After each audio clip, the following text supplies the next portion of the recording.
Hello friends, welcome back to my channel. ఈ వీడియోలో నేను మీకు సిరిధాన్యాలను గురించిన అతి ముఖ్య సమాచారాన్ని ఇవ్వాలనుకుంటున్నానండి. ఇప్పటికే చాలామంది చిరుధాన్యాల్ని వాళ్ళ ఆహారంలో భాగంగా చేసుకున్నారండి. అయితే ఈ చిరుధాన్యాల్ని ఎంత తీసుకోవాలి, ఎంత తీసుకుంటే మనకి ఎలాంటి సైడ్ ఎఫెక్ట్స్ రావు, ఎలా ఎలా తీసుకోవాలి అనేది ఈ వీడియోలో నేను మీకు వివరించబోతున్నానండి.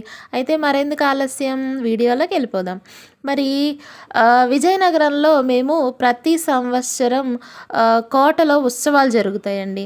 అప్పుడు మేము ఎగ్జిబిట్స్‌ని పెడుతూ ఉంటాము. ఆ ఉత్సవాల్లో మేము చిరుధాన్యాల గురించి అందరిలో అవేర్‌నెస్ క్రియేట్ చేయాలనే ఉద్దేశంతో మేము మా స్టూడెంట్స్‌తో కలిసి చిరుధాన్యాల్ని ఎగ్జిబిట్ చేశామండి. అయితే చాలామంది ఈ ఎగ్జిబిట్‌ని విజిట్ చేశారు. చాలా హ్యాపీ ఫీల్ అయ్యారు. అయితే ఎక్కువ మంది మిల్లెట్స్‌ని వాడుతున్నామని చెప్పారండి. అది మాకు చాలా సంతోషం అనిపించింది. అయితే అందులో ఒక ఆవిడ తన పిల్లలకి రోజు మిల్లెట్స్ క్యారేజ్‌లో కూడా పెడుతున్నామని చెప్పారండి. ఒక విషయం నేను మీతో చెప్పాలనుకుంటున్నానండి. అలా 3 పూట్ల పిల్లలకి చిరుధాన్యం పెట్టడం మంచిది కాదండి. ఎందుకు అంటే చిరుధాన్యాల్లో ఫైబర్ ఎక్కువగా ఉంటుందండి. అది జీర్ణం అవ్వటానికి సమయం పడుతుంది. అంతేకాదండి, పాపం పిల్లలకి ఈ మధ్య స్కూల్లో అస్సలు ఫిజికల్ ఎక్సర్సైజ్ ఉండట్లేదండి. పొద్దుటి నుంచి సాయంత్రం వరకు వాళ్ళు పాపం కూర్చునే ఉంటారు. అటువంటప్పుడు ఇంత ఫైబర్ రిచ్ ఫుడ్ వాళ్ళు తీసుకున్నప్పుడు ఎటువంటి ఫిజికల్ ఎక్సర్సైజ్ లేకపోతే అది ఎలా అరుగుతుందండి? అలాంటప్పుడు వాళ్ళకి జీర్ణ సమస్యలు వస్తాయి కదండీ! మరి అందువల్ల నేను మీకు చెప్పేది ఏంటి అంటే, అఫ్‌కోర్స్ మన పూర్వీకులు సిరిధాన్యాల్ని తినేవాళ్ళండి. కానీ వాళ్ళు ఎంత పని చేసేవాళ్ళంటే, రాళ్ళు తిన్నా అరిగించుకునేంత పని చేసేవారండి. సో, అందుకని నేను మీతో చెప్పాలనుకునేది ఏంటంటే, పిల్లలకి నెమ్మదిగా అలవాటు చేయండి. ఏదో ఒక పూట సిరిధాన్యాలు పెట్టండి. కానీ 3 పూట్ల అంత మంచిది కాదేమోనండి. అది కూడా సిరిధాన్యాల్ని మనం నెమ్మదిగా మన శరీరానికి అలవాటు చేయాలండి.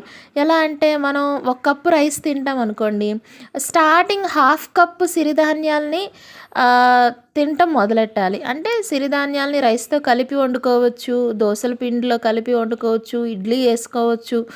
ఇలా నెమ్మదిగా శరీరానికి అలవాటు చేశామనుకోండి, తర్వాత ఒక కప్పు సిరిధాన్యాన్ని నెమ్మదిగా గ్రాడ్యువల్‌గా మీ శరీరానికి అలవాటు చేసినా తప్పేమీ లేదండి.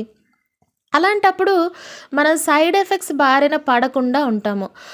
మీకు సైడ్ ఎఫెక్ట్స్ ఏంటనేది చెప్పాను కదండీ! జీర్ణ సమస్యలొస్తాయి, థైరాయిడ్ ఇష్యూస్ వస్తాయి, కిడ్నీలో స్టోన్స్ ఫార్మ్ అయ్యే అవకాశం ఉంటుంది. మరి అలాంటప్పుడు వీటిని ఎలా తీసుకోవాలి అంటే, ఖచ్చితంగా సిరిధాన్యాల్ని 8-10 గంటల సేపు నానబెట్టాలండి. నానబెట్టి ఫెర్మెంట్ చేసి స్ప్రౌటింగ్ వచ్చాక, అంటే మొలకలొచ్చాక అలాంటప్పుడు తీసుకోవటం వల్ల మనకి ఎలాంటి హాని జరగదండి. మరి ఎంత తీసుకోవాలి, ఎంత క్వాంటిటీ తీసుకోవాలి అంటే, రోజుకి ఒక 90-100 గ్రాముల లోపు సిరిధాన్యాలను మాత్రమే మనం శరీరానికి తీసుకోవాలండి. అలాగని అంతకన్నా ఎక్కువ తీసుకుంటే గనక ఖచ్చితంగా సైడ్ ఎఫెక్ట్స్ వస్తాయండి. మరి ఇదండి నేను మీతో పంచుకోవాలనుకున్న ముఖ్య సమాచారం.